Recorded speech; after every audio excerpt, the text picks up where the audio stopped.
is Jacob Neen, the Student Advice Team Leader at Birkbeck, and today we're just going to quickly talk about the undergraduate grants and the extra support which is offered to students via student finance. So these grants are non-repayable, so they're different to the loans completely, yet they are still provided by the Student Loans Company, which encompasses Student Finance England, Northern Ireland, Wales and Scotland. The first grant is the Childcare Grant. So this is designated to full-time students only and can cover costs for children under the age of 15. If, however, your child has special educational needs, the threshold is bumped up to the age of 17. The provider cost must be from an Ofsted approved provider.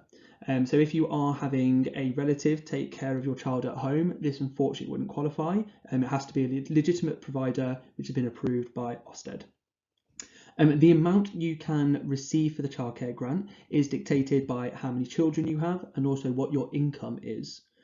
The maximum you can receive is either 85% of your childcare costs or £174.22 a week for one child or £298.69 a week for two children, whichever comes first.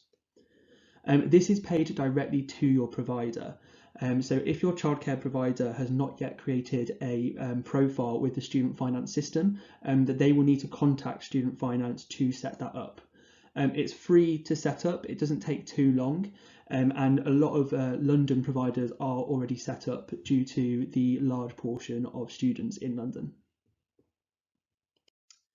And the second grant is the Adult Dependent Grant. Again, this is for full-time students only, and it's designed for those of you who may have an adult financially dependent on you. So that could be a parent or a spouse.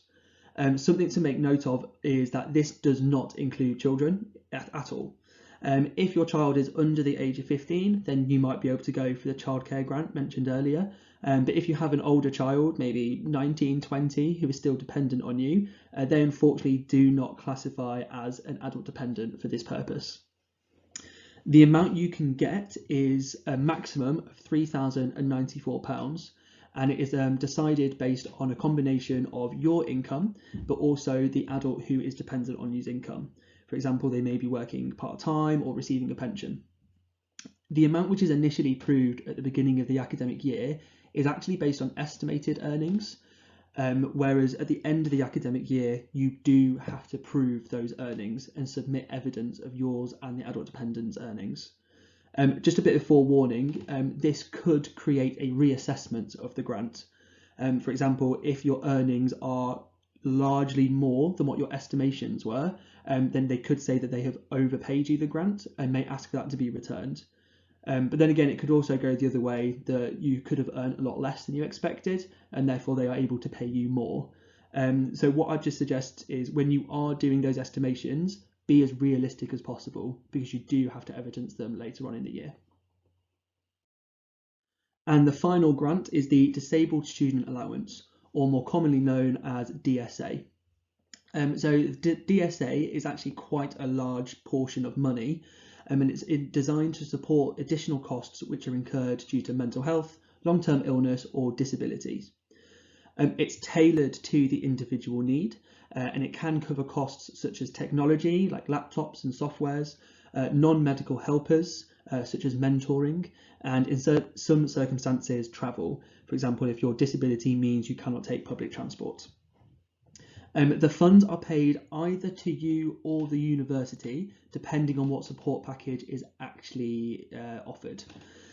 Student finance will run what's called a needs assessment, where they will take evidence of your illness or disability and then come up with a package to best support you, tailored to your individual needs. I strongly recommend at this time to speak to our wellbeing team, the Disability and Dyslexia Service in particular. The email is just at the bottom there at disability@bbk.ac.uk. They can support you through the process of the DSA application, and also once the DSA package has been put in place, they can help navigate that and basically utilise it as much as you can. It's a really good resource, and it is quite a lot of money. So if you are registered disabled, for example, and you may be eligible for this fund, I would strongly recommend speaking to the disability team to see what sort of support you can get. As an idea of what sort of money you can actually get through the DSA, you can see here for full-time students, they can get specialist equipment for the entirety of their course up to nearly £6,000. So that could cover laptops, special reading softwares, whatever that may be. And more impressive is with the non-medical helper allowance, you can get just over £23,000 a year. So this is typically things like mentoring, but does cover other things as well, which our wellbeing team would be able to go into more detail for you. Here's some just general information. So if you need to contact Student Finance, at the bottom right, you've got a telephone number if you're a home or an EU student, and you have the basic contact details for the Student Advice Service. With the DSA, the wellbeing team are the best people for that, so disability@bbk.ac.uk. But for the other grants and also for general student finance queries, you can speak to the Student Advice team who are happy to help. Cheers, bye.